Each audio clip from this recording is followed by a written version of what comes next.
Hola, buenas tardes, ¿cómo están? Bien. A ver, primero voy a fijar el comentario, el mail de la cátedra para que lo tengan por cualquier consulta. Ahora vamos a invitar eh, al invitado de hoy, que es Damián Barbiroto.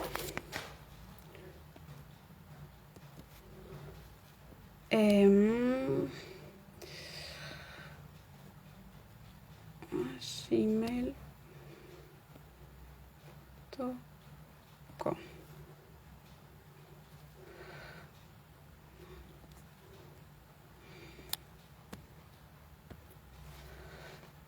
Si me podrán decir si se escucha bien, así. Bien.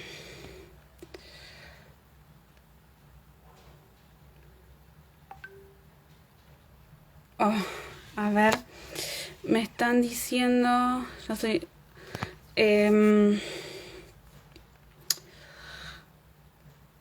Damián, ahí te vi conectado, pero deberías entrar desde tu cuenta personal de Damián. Así aparece tu nombre. Ahí se escucha. A ver.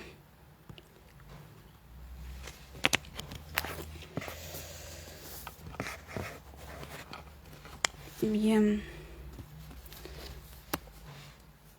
Fíjate, Damián, no sé si me estás escuchando.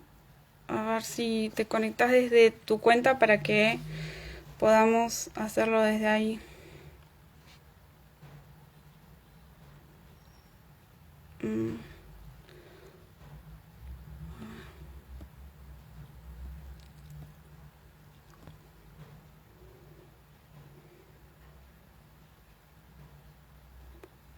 Ahí, Damián. Ahí.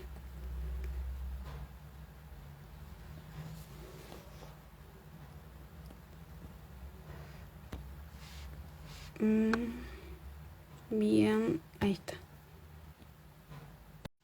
Bien, mientras se van conectando y Damián se conecta, vamos. Ahí está. Hola, Ahora Damián. sí. Muchas Hola, gracias. Andrea. Encantado. No, está bien. ¿Cómo Muchas gracias están? por conectarte.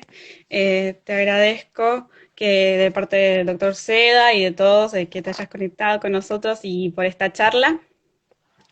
Bien, vamos con la presentación, así yo no quería, eh, así empezamos. Bien, Damián es arquitecto y es doctor de diseño en la UBA, es investigador de la UBA, es profesor de la carrera de diseño y es profesor de la carrera de especialización de discapacidad y derechos. Por eso, bueno, supongo que muchos lo deben conocer. Para ir empezando con la charla y introducirnos al tema, Damián, te quería preguntar, bueno, ¿qué es el diseño universal y cómo se aplica en la arquitectura?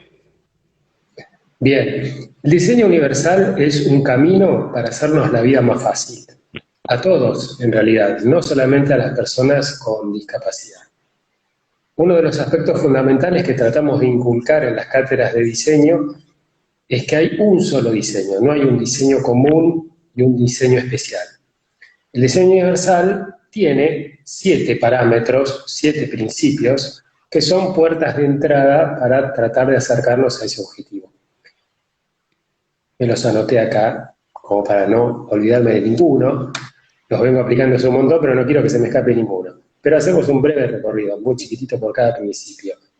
Igualdad de uso quiere decir que todos tenemos que poder usar los objetos de la vida cotidiana de la misma manera. Uso flexible es que el objeto se adapte al usuario y no al revés.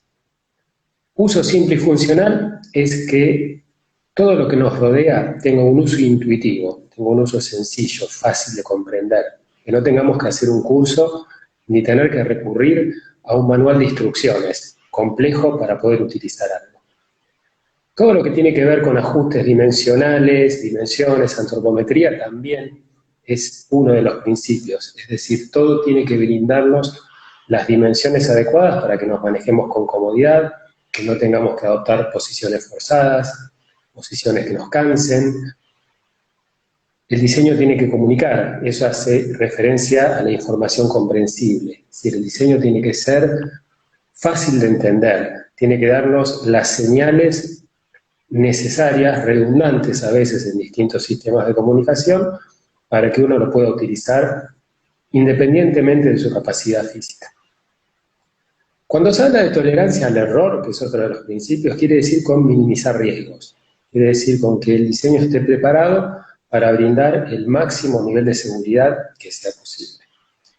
Y el otro, que es muy importante, es el bajo esfuerzo físico, es decir, que podamos utilizar el diseño de manera eficiente, con la mayor comodidad y mayor confort, ¿sí? Realizando incluso pocas tareas repetitivas. En relación a ese punto, me acuerdo de hace muchos años atrás un estudio que habían realizado arquitectos alemanes en relación a la utilización de la cocina, y no estaba pensado para personas con discapacidad, era un estudio en general. Y siempre lo recuerdo porque me quedé asombrado por la cantidad de movimientos que puede llegar a hacer una persona en la cocina en un par de horas. La idea de ese estudio era posicionar el equipamiento de tal manera de que esos movimientos se minimizaran y todo se hiciera más eficiente. El bajo esfuerzo físico tiene que ver con la aplicación de esos criterios. Eso es el diseño universal. Se rige por esos 7 principios, pero básicamente es hacer las cosas simples y adaptadas a todos. Es decir, que nos pueda servir a todos con independencia de nuestra talla, de nuestra edad, de nuestra condición física, que pueda ser utilizable por todos. Sí, en ese sentido me acordaba de un libro que se llamaba Ciudad Feminista, donde una geógrafa hace un estudio sobre 3 ciudades y dice que recién cuando está embarazada y tiene la panza muy grande se da cuenta de las diferentes barreras que tiene una persona con discapacidad al momento de tener que transportarse, de mover capaz el cochecito, por eso hablamos de un diseño para todos, ¿no? Tal cual, tal cual. Ese es otro aspecto importante que cuando doy el curso, los 2 módulos de charla dentro del marco de la carrera de especialización en discapacidad y derechos, en el módulo de introducción, hacemos referencia a 3 o 4 aspectos fundamentales que seguramente van a ir surgiendo a lo largo de la charla, pero uno de ellos tiene que ver con lo que vos mencionás, y es que el concepto de discapacidad es bastante más amplio de lo que uno cree y hace referencia a un montón de situaciones temporales que pueden aparecer incluso a lo largo de un día. Sí, yo siempre digo que la discapacidad fluctúa, aparece y desaparece incluso en mayor o menor medida a lo largo del día. Discapacidad es disminución de una función física durante un determinado tiempo que a lo mejor nos impide realizar de la manera convencional una determinada tarea, por eso tienen una inmediata relación con el entorno. Pero situaciones de cansancio, de baja depresión, de un embarazo, es decir, un montón de situaciones de la vida cotidiana, tienen que ver con una semejanza, con una discapacidad temporal, y por eso el diseño universal procura soluciones que no solamente le sirven a la persona con discapacidad, sino que terminan dándole un grado de seguridad y confort a todo tipo de usuarios. ¿Sí? Claro, sí, sí. Y en ese sentido, te quería preguntar, bueno, la carrera la cursaste en FADU, ¿cómo fue ese paso de la facultad en cuanto a las barreras? Bueno, al comienzo, cuando fui estudiante, el ingreso tuvo cierta complejidad porque el edificio de la FADU es un edificio de una gran escala, que se caracteriza por ser simétrico, grandes escaleras, ascensores llenos de gente, baños en la planta, en un extremo y en el otro, separados por 60, 70 metros. Entonces, mesas amplias, altas, banquitos tipo taburete, es decir, para una persona como yo en ese momento, con uso constante de bastones canadienses, era una situación compleja.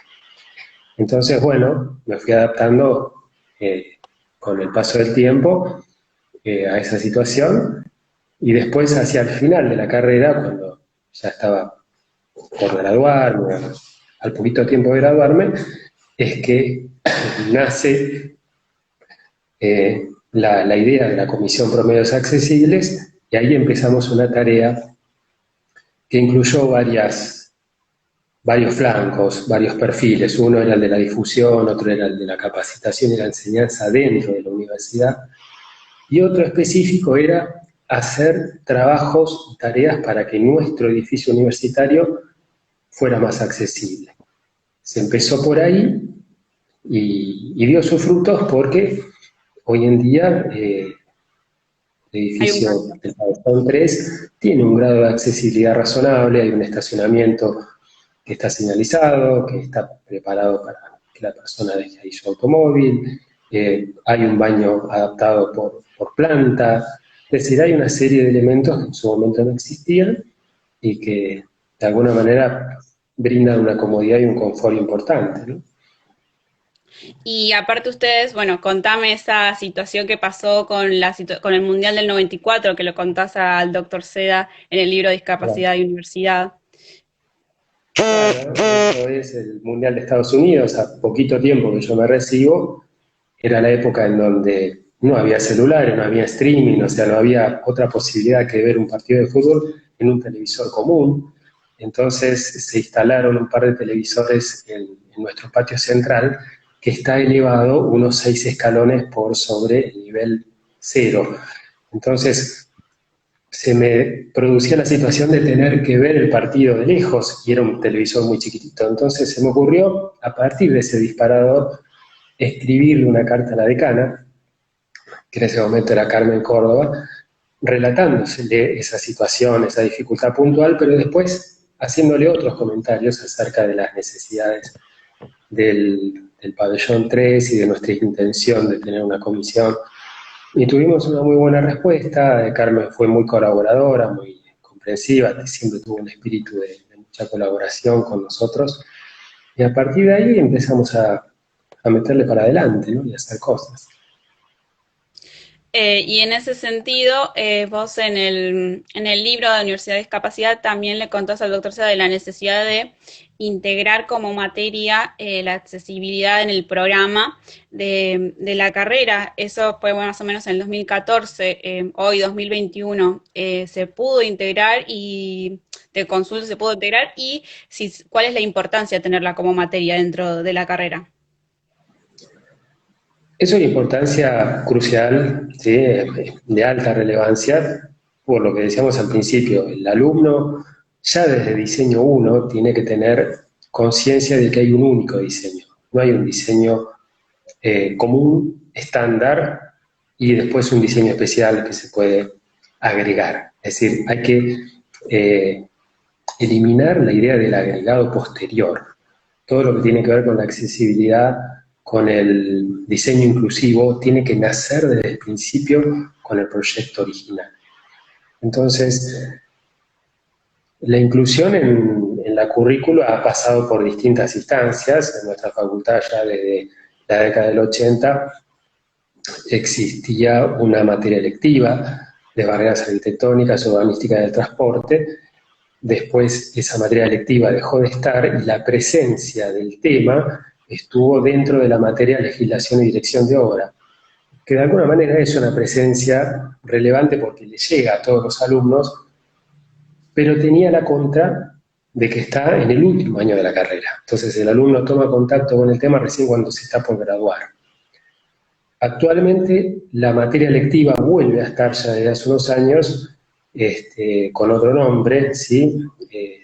Diseño del espacio del hábitat accesible, y de alguna manera, si bien para nosotros no es lo ideal que sea una materia electiva, que tenga el rango de materia electiva, porque tendría que ser una materia incluida en la currícula completa, natural, Pero bueno, de alguna manera es poder llegar a una cantidad de profesionales que van a estar capacitados en el tema. Y en cuanto a eso que nos contabas, bueno, la necesidad de tenerlo como materia, en el mismo libro me gusta, hay una frase que decís que me gustaría leerla, decís, el que no tiene sensibilidad cuando proyecte no va a hacer rampas ni va a pensar en la accesibilidad. Eh, bueno, hoy en tus estudiantes o en los grados o en la misma facultad en sí, ¿observas una toma de conciencia en ese sentido? O sea, al momento de diseñar o al momento de planear o en la misma facultad, ¿hay una toma de conciencia? Sí, de alguna manera yo, después de tantos años de haber emitido esa opinión, dulcificaría, ablandaría un poco el concepto de sensibilidad a un concepto precisamente de toma de conciencia. Muchas veces no se incorpora la accesibilidad porque no se ha tomado contacto con el tema. Entonces, por eso es tan importante la tarea del docente, la tarea de la persona que capacite para que el alumno abra su cabeza a estos temas, los incorpore como un tema natural. Yo creo que se ha progresado un poco por la tarea docente que se realiza en la formación del arquitecto, pero también porque en los últimos años la discapacidad ha cobrado más visibilidad, si bien el entorno urbano todavía está lejos de ser el ideal, es más accesible que hace 20 o 30 años atrás, sobre todo a nivel de ciudades grandes. Hay mayor difusión del deporte. Entonces, hay una serie de elementos que contribuyen a que el tema sea más visible y que se lo incorpore de una manera más natural. Incluso ya los chicos de las escuelas secundarias, de las escuelas técnicas, de la orientación construcciones, cuando están en el último año de proyecto, incorporan estos temas, lo cual me parece muy positivo, porque cuanto Claro, antes se lo ya incorpore, vienen mejor. desde ahí. Ya vienen formados o vienen con la conciencia del tema desde ese momento. Entran a la facultad de otro modo, ¿no? En ese De sentido. otro modo, con otra formación más integral, seguro, seguro. Y algo que me pareció re interesante es que en el 2002 estuviste en la comisión que conformó con el Consejo Superior de la UBA, que luego se sanciona la resolución 1859 de 2003, que es la que crea el programa Universidad y Discapacidad. Te quería consultar o, bueno, preguntar cómo fue esa experiencia en ese sentido. Fue una experiencia muy linda, fue una experiencia muy linda porque de alguna manera nos permitió dar el puntapié inicial para la generación de un programa que en ese momento a lo mejor era, como todo lo que nace, es difícil de vislumbrar cómo se va a ir desarrollando, cómo se va a ir abriendo en el tiempo, pero creo que, bueno, dio campo para que se empezaran a desarrollar cosas, yo aporté desde mi disciplina, ¿no? Desde mi conocimiento, lo que podía opinar en su momento, pero creo que fue una experiencia bastante positiva y que, bueno, después se reveló en el tiempo como algo fructífero, ¿no? Porque hoy en día el programa existe y ha sido de utilidad para generar muchas herramientas de difusión, de conocimiento del tema, de vínculos entre instituciones. Esto se ha expandido, o sea, notamos que en el interior del país también hay actividad en relación a este tema, entonces se ha vuelto más federal todo, y creo que es auspicioso, ¿no? Que todas estas cosas ocurran y que se sigan desarrollando. Claro, sí, sí, sí. Aparte que abrió la puerta a que, bueno, lo que decías, pasen otras cosas, se desarrolle, se piense más. Tal Eh, cual. y bueno, desde tu punto de vista como arquitecto, y bueno, el tema de punto en sí, la accesibilidad, ¿cómo ves a la ciudad autónoma de Buenos Aires en sí en cuanto a accesibilidad? Yo creo que estamos mejor que hace 20 o 30 años, lo vivo en el día a día. Yo hoy me movilizo más con silla de ruedas que con bastones en el ámbito externo y comparado con 30 años atrás, cuando me movilizaba nada más que con los bastones, la ciudad tiene un grado de adaptabilidad de recorrido mejor que hace un tiempo atrás. Por supuesto, estamos lejos de acercarnos a un ideal. Hay muchas situaciones que hay que mejorarlas, ejecución de las rampas, espacios públicos como los bares o los restaurantes o las casas de comercios que venden ropa, es decir, un montón de situaciones que todavía la accesibilidad necesita ser incorporada, o porque no está, o porque está incorporada de una manera muy parcial, o con muchos errores que se pueden mejorar, ¿sí? Ahí tiene que estar nuestra actividad, ¿no? Ahí tiene que estar nuestra presencia para tratar de que esas cosas vayan teniendo un nivel cada vez más alto. Pero que estamos mejor que hace 20 o 30 años atrás, eso es seguro, que estamos mejor que algunas ciudades pequeñas de la provincia de Buenos Aires o que algunas ciudades del interior, también eso es notorio. Y depende del punto de referencia. Si nos comparamos con una ciudad grande del exterior, estamos indudablemente por debajo del nivel de accesibilidad si nos comparamos con Madrid o con Nueva York o con cualquier ciudad grande de esos países más desarrollados, estamos por debajo, seguro. Pero bueno, hay que seguir adelante y hay que insistir en el camino de la educación, porque ahí va a estar la clave. Ahí están los nuevos profesionales que van a ser los nuevos titulares de estudios de arquitectura, directores de constructoras, de empresas, van a estar en la función pública. Entonces, si ellos están capacitados y este tema está incorporado de una manera natural, eso se va cada vez a difundir más y va a verse reflejado en la ciudad. Sí, sí, aparte es necesario ese cambio y es importante, bueno, que haya un progreso, pero todavía falta, como decís vos. Tal Eh, cual. y Damián, bueno, no sé si quieres hablar sobre los servicios que estás prestando, que me contaste, y sobre la investigación, lo que ahora te doy tu palabra, y después en los últimos 15 minutos abrimos las preguntas para que, bueno, por si te quieren hacer alguna pregunta. Bárbaro. Bueno, esta última parte de la charla la reparto en tres sectores, ¿no? El primer sector, un muy breve recorrido de 3 minutos en relación a los fundamentos que están dándole soporte a toda esta idea, después en relación a nuestra actividad en la universidad y después en relación a una actividad más profesional hacia el futuro. Hay una serie de pequeñas frases que siempre me han cautivado y que le dan fondo a la idea de importancia de la accesibilidad, porque tiene que ver con darle la posibilidad a la persona de que habite su espacio de una manera integral. Da la posibilidad de quedarse adentro o afuera de una situación. Fíjense, lo tengo acá abierto en la computadora porque no me lo acuerdo de memoria, porque son citas textuales muy cerca de lo textual que son maravillosas. Fíjense lo que decía Saint-Exupéry en La Ciudadela. Decía, el habitar parte de la necesidad que tiene el hombre de afirmar su morada en medio de un mundo amenazante, en medio de un mundo caótico. Muy parecido a ese concepto es lo que decía Ortega y Gasset. Decía, el hombre está rodeado de una naturaleza agresiva y tiene que adecuar el espacio natural para vivir. Es decir, el hombre tiene que generar su hábitat, tiene que generar su espacio. Si ese espacio no es accesible, me quedo afuera, me quedo en medio de ese mundo caótico. ¿Qué es lo que le suele pasar, en un ejemplo concreto, a una persona que quiere entrar a un lugar y no puede? ¿Sí? Se queda en el medio del espacio urbano y no puede entrar. Esa idea del habitar le da sustento a toda esta relevancia de la accesibilidad.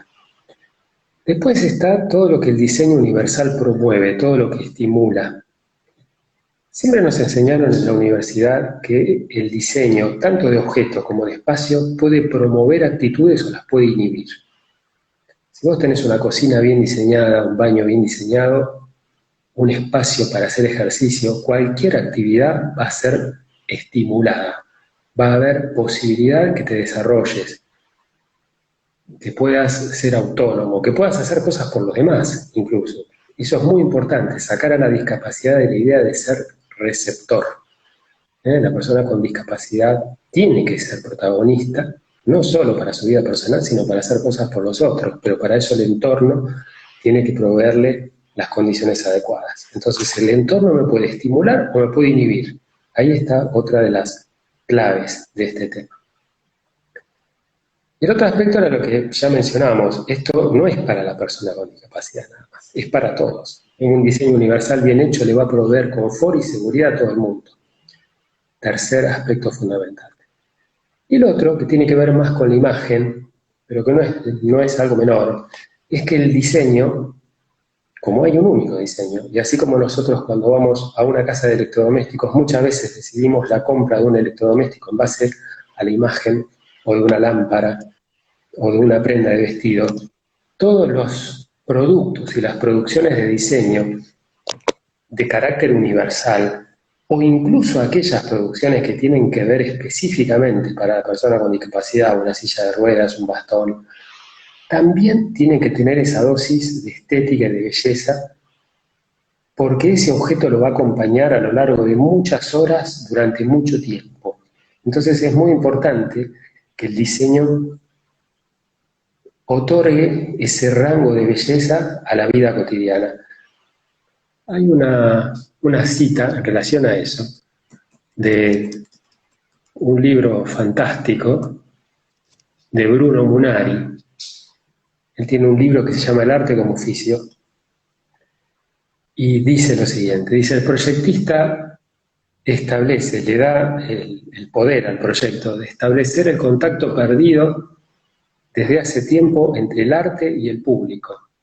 No tiene que haber un arte separado en la vida con cosas bellas para mirar y cosas feas para usar.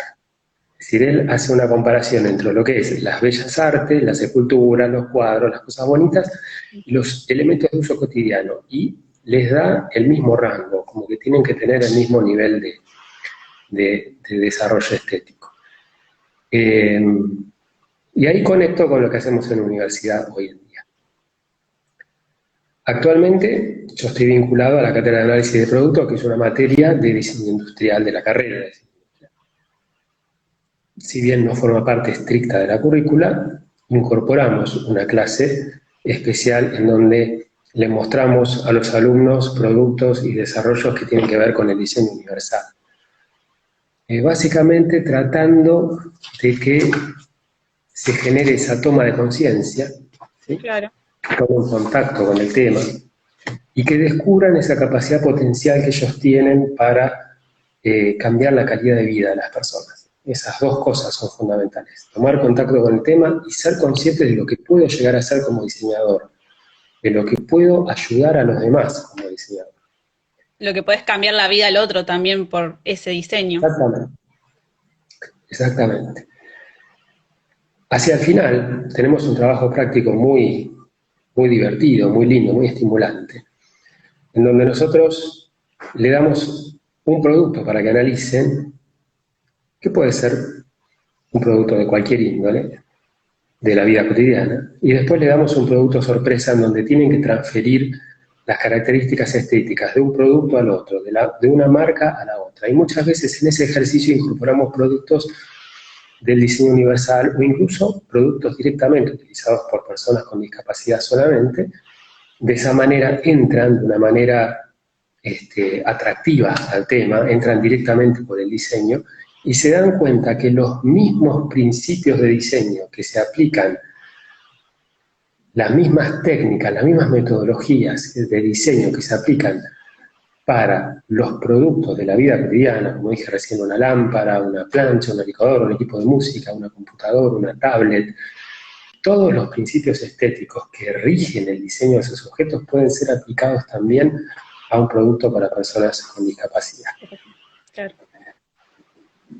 Después, en el ámbito de la investigación, nuestro centro en general siempre tuvo algún tipo de conexión con este tipo de temática, y actualmente estamos desarrollando un proyecto que tiene que ver con un sistema de rehabilitación de la marcha, asistido por giróscopos, que son sistemas que tienden a balancear el equilibrio. También hemos hecho algunos proyectos de carácter teórico sin hacer prototipo, como un sistema de transporte con orugas para personas con discapacidad, de tal manera que la persona pudiera manejar un vehículo en un terreno totalmente inaccesible, por ejemplo arena o un parque nacional o entrar a algún lugar que tiene barro.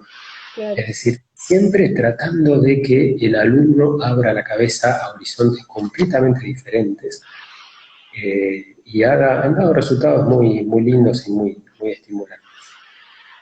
Y después, bueno, en lo profesional, la idea es, después de tantos años de experiencia en lo personal y de la formación técnica que he adquirido en todos estos años, poder ofrecer una posibilidad de servicio a los particulares, a los estudios, a las distintas entidades que producen arquitectura, ¿sí? Para que la accesibilidad se pueda desarrollar como corresponde.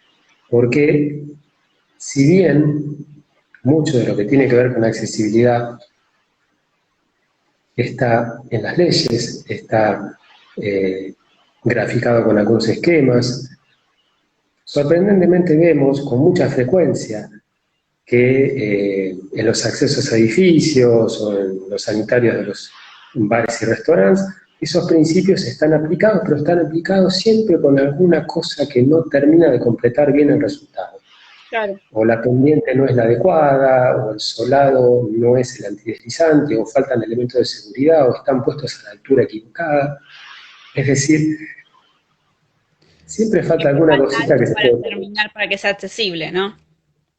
Claro, claro, y eso se puede producir por muchas razones, quizás porque se interpretó mal la normativa, vaya uno a saber, por demasiadas razones, pero precisamente la intervención de un profesional que esté más formado en el tema, ahí puede producir una diferencia, ¿no? Para que Sí. sea aplicado todo lo que tenga que ver con dimensiones, con normativas, que sea aplicado de la manera más eficiente dentro de la posibilidad que a veces da el lugar y el espacio. Porque es cierto que muchas veces no hay posibilidad de que se desarrolle una accesibilidad total, de ahí nace el concepto de lo practicable, que es una accesibilidad parcial, Sí. en donde la persona, bueno, puede acceder o puede desarrollar una actividad a veces con ayuda de una persona, pero de alguna manera es un aporte. Por eso siempre cada situación tiene que ser estudiada de manera particular, ¿sí? No hay dos baños iguales, no hay dos usuarios iguales. Es necesario estudiar cada caso en particular para ver cuál es la solución óptima. Me imagino, sí, aparte me acordaba, bueno, hace un rato que decías que, bueno, ese cambio que tuvo también en la ciudad y la necesidad, a veces uno entra a determinados bares y a veces, bueno, yo hago el ejercicio, si una persona con silla de ruedas, porque mi abuelo era usuario de silla de ruedas, entraría acá, si podría moverse. Y hay veces que, bueno, mi conclusión es que no, o que capaz determinadas mesas que son muy altas o las sillas que son muy altas, a la persona que es usuario de silla de ruedas le va a incomodar. Entonces, capaz son pequeños, capaz, porque los de las mesas son la elección de la mesa que los que está mal. Entonces, esa recomendación también, ¿no? En ese sentido, en ¿Sí? cuanto al producto. Tal cual. Son detalles, pero como nos enseñaban, la arquitectura está hecha de la suma de detalles. Claro. Eh, la arquitectura se define a veces por centímetros, ¿sí? O por milímetros. El diseño industrial se acota en milímetros, no da lo mismo un milímetro más o un milímetro menos. Y por eso es tan importante el diseño de los comandos, de los controles, la idea de los comandos universales, ¿sí? Para el uso de la mano. De ahí todo el estudio ergonómico. Un milímetro más, un milímetro menos no da lo No es mismo. lo mismo. Claro. Entonces es importante el manejo del detalle, tanto en el espacio arquitectónico como en el diseño industrial de la pequeña escala. Bien. Y Damián, ahora voy a activar los comentarios a ver si tienen preguntas la gente. Mientras que la gente, bueno, piensa en las preguntas, los voy a invitar a la Jornada Nacional de Discapacidad, que se van a dar el martes 29 y el miércoles 30 de este mes. Se va a hacer por modalidad virtual en el canal de YouTube de Juan Antonio Seda. Así que bueno, cualquier duda, ahí está el mail, también por cualquier consulta y bueno, no sé, esperamos a ver si hay alguna pregunta. Eh, a ver, no sé. Acá hay una pregunta de Gabriela que dice, ¿de qué manera puede la sociedad en general tomar plena conciencia de la necesidad de accesibilidad? Es una pregunta muy interesante, muy amplia. Yo creo que en la medida en que la persona con discapacidad, cualquier tipo de discapacidad, esté en condiciones de salir al ámbito público, es decir, salir a la calle y participar de la vida pública, sea estudiando, trabajando, de esa manera va a ser visibilizada, pero para eso el entorno tiene que estar preparado. Claro, Entonces, es un tema de dónde empezamos, ¿sí? Si el entorno no está del todo preparado, no se le brinda la condición necesaria para que esa persona salga con la frecuencia necesaria y sea visibilizada. Yo creo que siempre terminamos haciendo ese recorrido y llegando al mismo resultado. La clave está en la educación. La clave está en la educación y cuanto más empezar por temprano ahí. mejor. Cuanto más temprano mejor para que todas las formas de accesibilidad, porque quizás a lo largo de la charla hicimos mucha hincapié en la accesibilidad física, del Claro. entorno construido, del entorno objetual, de los objetos, pero hay otro tipo de accesibilidad que tiene que ver con el tema de lo social. De tal manera que todas las instancias de educación pueden contribuir para que las personas estén más conscientes de esta temática y la incorporen como un aspecto natural, la incorporen como algo más de la vida cotidiana. Pero creo que la educación es clave en ese aspecto. Es un conjunto de cosas también, pero por ahí se Es un empieza. conjunto de cosas. También hay decisión política, también hay una madurez social que se va logrando con el paso del tiempo, ¿sí?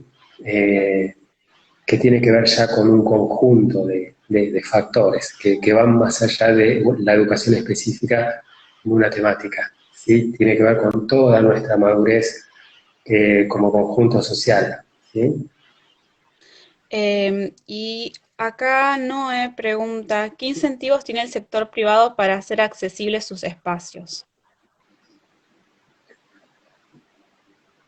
El sector privado, asumo que se está refiriendo a la parte de edificios de vivienda.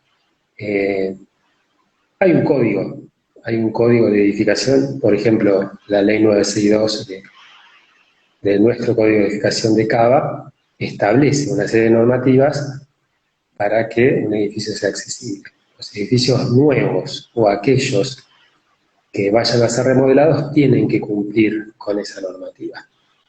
Eso establece un parámetro de inicio para que haya cierto nivel de accesibilidad. Intuyo que no es la respuesta, porque el incentivo tendría que decir, bueno, ¿de qué manera empujo al diseñador o al arquitecto o a la empresa para que logre esto? Es una pregunta muy interesante porque casi no haría falta, en la medida que la persona toma conciencia, no haría falta un incentivo. ¿Por qué? Porque, por ejemplo, Uno ya un sabe hotel. de su propio conocimiento que tiene que tomar en cuenta esto. Supongamos que vos haces un edificio en donde el acceso del hall es totalmente accesible y el ascensor es totalmente accesible, y no digo que el 100% de las unidades, pero digo que si tu edificio tiene 20 departamentos, que haya 2 departamentos o 3, 10, 15%, que tendría como un cierto equivalente con el porcentaje de personas con discapacidad, Sí. esas 2 unidades que estén completamente accesibles. Es decir, que vos, por ejemplo, con una silla de ruedas, te mueves por los pasillos, entras a todas las habitaciones, entras al baño, puedes hacer transferencias totalmente cómodas a los sanitarios, entras a la ducha, entras a la cocina. Lo mismo pasaría en los servicios de hotelería, en donde eso está un poquito más incorporado, ¿sí? muchas veces un porcentaje de las habitaciones están preparadas para tener la accesibilidad completa, pero no está tan estudiado eso en el ámbito de los edificios privados. Y el incentivo tendría que ser la natural toma de conciencia de que tenés un consumidor más. Era Claro. lo que siempre comentamos, por ejemplo, en otra escala en relación a la venta de ropa. Si vos tenés un sector accesible y tenés un vestidor, ¿sí?, un probador que tiene un tamaño adecuado para que te movilices, o tiene una barrita, simplemente un barral para que te agarres y te transfieras a un asientito, tiene una silla fijada al piso, o tenés el lugar para hacer tu recorrido de 1,50 m con la silla para inscribir ese famoso círculo. Con que tengas ese probador, tenés garantizado un montón de compradores y un montón de consumidores más que van a pasar de largo y van a elegir otro comercio si no tenés Claro. dadas esas condiciones. Seguro. Y acá pregunta Jorge, ¿cómo se involucra el gobierno en la ciudad para apoyar esta necesidad tan importante? Y bueno, es capaz también muy político en ese sentido. Sí, yo en eso no puedo dar una respuesta fehaciente porque no estoy en vínculo con el gobierno de la ciudad. Lo que noto, lo que puedo notar es que en comparación a unos años anteriores, eh, el trabajo que se ha hecho a nivel urbano ha avanzado bastante. Las rampas en las esquinas de la capital están prácticamente en todas, pasa que están hechas con un grado de ejecución bastante dispar, ¿sí? Por eso, como ejemplo, ¿no? Porque la accesibilidad pasa por la rampa nada más, sino por citarlo como ejemplo, me parece importante que en algún momento el gobierno de la ciudad o de cualquier otra entidad pública que se encarga de hacer el proyecto y sobre todo la dirección de obra de ese tipo de obra pública, incorporara a la persona con discapacidad en cualquier condición, o sea, a lo mejor en planta permanente o con contrato temporal, para hacer el control de obra de esas rampas. Porque por más buena voluntad que pueda tener un director de obra que cumple con la normativa y que tiene toda la documentación correspondiente, de la misma manera que en la arquitectura se hace una prueba de uso, cuando uno termina una instalación la prueba, cuando uno hace una rampa la tendría que probar, y la tenés que probar con una silla, no la puedes probar visualmente. Y no, ¿Sí? claro, sí, sí se Nos entiende. encontramos con muchas rampas que en sí están bien hechas, pero cuando se vinculan con la acera, tienen un salto de 5 o 6 centímetros porque quedaron los restos de cómo fue modificada la acera, que era de empedrado, y después tiene un asfalto y otro asfalto y otro asfalto, entonces entre la rampa y la acera te queda un pocito de 5 o 10 centímetros, y por más que esa rampa fue hecha hermosa y muy bien, las ruedas de la silla se van a trabar. Entonces eso lo conoce el usuario, ¿sí? El usuario o la persona que está muy formada en el tema. Por eso es importante que hubiese algún tipo de colaboración directa, ¿sí?, directamente in situ, ¿sí?, en obra, cuando se hacen ese tipo de remodelaciones, son muy valiosas y que han contribuido a que las cosas estén mucho mejor, pero que a veces por no tener ese control de una persona con discapacidad que tiene la experiencia directa, quedan un poco por debajo de la eficiencia que tendrían que tener. Y si hubiesen hecho esa prueba, capaz se hubieran dado cuenta seguramente. Sí, Y muchas veces cuando estoy pasando por la calle y están haciendo la obra, me acerco a la gente que le está haciendo y les digo algún comentario, pero bueno, eso es una actividad así muy casual y muy esporádica que tendría que estar como que te más, encontrás que están más ahí, ordenada. claro. Claro. Y acá Gabriela también pregunta, bueno, ¿y a quiénes deberíamos convocar para que se involucren para apoyar en estas iniciativas? Precisamente a las personas con discapacidad, ¿sí? Bien. Son las que pueden contribuir, ¿sí? Las que pueden contribuir desde su experiencia cotidiana, del día a día, a veces desde su formación profesional, formar un equipo, ¿sí? El equipo cuanto más interdisciplinario es, más Más rico. productivo va a ser y más rico va a ser. Entonces, creo que ese es el aspecto clave, que el usuario sea incorporado en la toma de decisiones y en la prueba final del producto. Bien. Y bueno, Noé pregunta, para que una plaza sea accesible, ¿bastan con poner juegos destinados a niños con discapacidad? Es un punto importante, pero no es el único, porque uno tiene que pensar en todo el recorrido, tiene que pensar cómo llego y cómo me voy de la plaza. Claro. Es decir, si yo estoy a 5 cuadras de la plaza, si la plaza es accesible, pero desde mi casa a la plaza tengo dificultades de tránsito para llegar hasta la plaza, Mm, eh, es una solución parcial. Está claro. bien, me puedo acercar con el auto, alguien me puede ayudar, siempre hay alternativas, casi siempre las hay, pero la idea es que el diseño brinde el mayor grado de autonomía posible, ¿sí? Es decir, que la persona pueda manejarse desde la puerta de su casa hasta cualquier punto de la ciudad y si lo tiene que hacer sola, que lo pueda hacer. Entonces, los juegos han sido un avance. Nosotros hace 20 años, en el marco de la Comisión Promedios Accesibles, habíamos hecho una plaza eh, con condiciones de accesibilidad.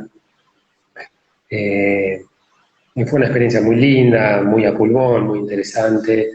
Y, y bueno, fue también un poco quizás el inicio de todo eso. Después, con el tiempo, vinieron todos los desarrollos actuales de las plazas.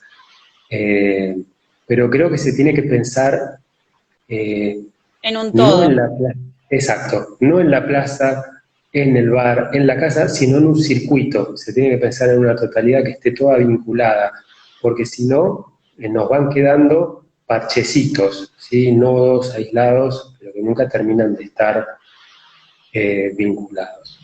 Lo que es importante también es siempre jugar con este par real, ideal. Es decir, lo ideal ya sabemos lo que es y después tenemos que adecuarnos a la realidad. La realidad es que de alguna manera se ha avanzado, se han hecho cosas y que son valiosas. Y por otro lado, que esas cosas hay que seguir optimizándolas, mejorándolas, y que va a ser un círculo este, productivo a favor, porque cuanta más accesibilidad haya, más gente con discapacidad va a haber en el ámbito público, más visibilizada va a ser, eso va a hacer que el tema se incorpore de manera más natural, es una educación espontánea. Claro. Cuando una persona se moviliza por la calle de manera independiente, está transmitiendo un mensaje, por el solo hecho de movilizarse, ¿sí? Entonces, es un círculo virtuoso que se va a producir naturalmente. Y acá dice, la accesibilidad en el transporte es fundamental también para que la persona con discapacidad pueda moverse en forma independiente y poder desarrollar su vida en igualdad de condiciones. ¿Hay algún avance en ese tema? Supongo que en transporte se está refiriendo. ¿En transporte o en transporte? Sí, Claro, entendí transporte. deporte. Perdón, En no, transporte. transporte. No, en transporte sí es algo parecido a lo que comentábamos recién. Hay algunas soluciones parciales, se han incorporado en las unidades de transporte de colectivos los sistemas de rampa, pero por distintas razones muchas veces no funcionan o funcionan de una manera parcial o son manuales, ¿sí? Y dependen de que el chofer tenga que bajarse, es decir, una serie de situaciones Sí, depende eh, del otro. de depender de la colaboración de otra persona, se terminan salvando siempre con la ayuda de la gente, que es muy solidaria, siempre hay alguien dispuesto a dar una mano, pero lo ideal es que fuera totalmente autónomo. En la parte de trenes y subtes hoy en día está nivelado, la accesibilidad es razonable, eh, no en todos, no sé si en todas las redes, pero al menos en algunas las poquitas que yo he transitado es razonable. En el ámbito de transporte en colectivo es un poquito más Es complicado. más Se complicado. ha ayudado bastante el tema este de las dársenas, porque ha equiparado un poco más la altura Es verdad. de lo que es la unidad en movimiento respecto de lo que era la vereda, le ha dado como un marco un poquito más independiente de todo lo que es la circulación de la vereda, pero como te decía recién, la rampa es manual, tiene que haber alguien que la baje, en general nadie la baja, entonces alguien tiene que darle una mano a la persona para que entre y salga del colectivo. Esa es la realidad hoy en día, ¿no? Y acá tenemos, bueno, una última pregunta. ¿Se podrían hacer campañas educativas y sociales con el apoyo de intendentes locales y provinciales? Preguntan. Sí, eso sería fantástico. Sí, las campañas educativas sería de lo más redituable, sí, sí, de lo más redituable y no solamente la cantidad, sino lo temprano, sí, acá lo clave es eh, poder hacer esas campañas en la edad más temprana posible. Eso sería de gran utilidad. Todo lo que tiene que ver con la difusión y la educación termina dando después mucho rédito a futuro, seguramente. Bien, me estoy fijando si no me queda alguna pregunta, pero me parece que contestamos todas. Bueno, había alguien que que preguntaba cómo se pueden contactar con vos, ¿querés decir bien tu Instagram?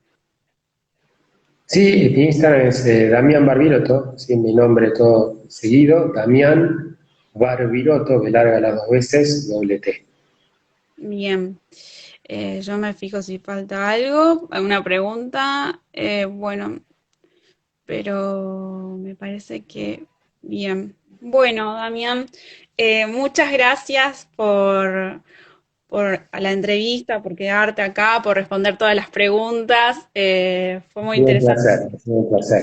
Y un agradecimiento a la carrera de especialización en discapacidad y derechos, a Juan, a vos, Micaela, a todo el equipo que es el que está detrás de la preparación de este tipo de entrevistas, de las jornadas, son cosas que llevan tiempo, que llevan trabajo y que ayudan y contribuyen mucho en la difusión de este tema. Así que les agradezco mucho el tiempo y el espacio brindado.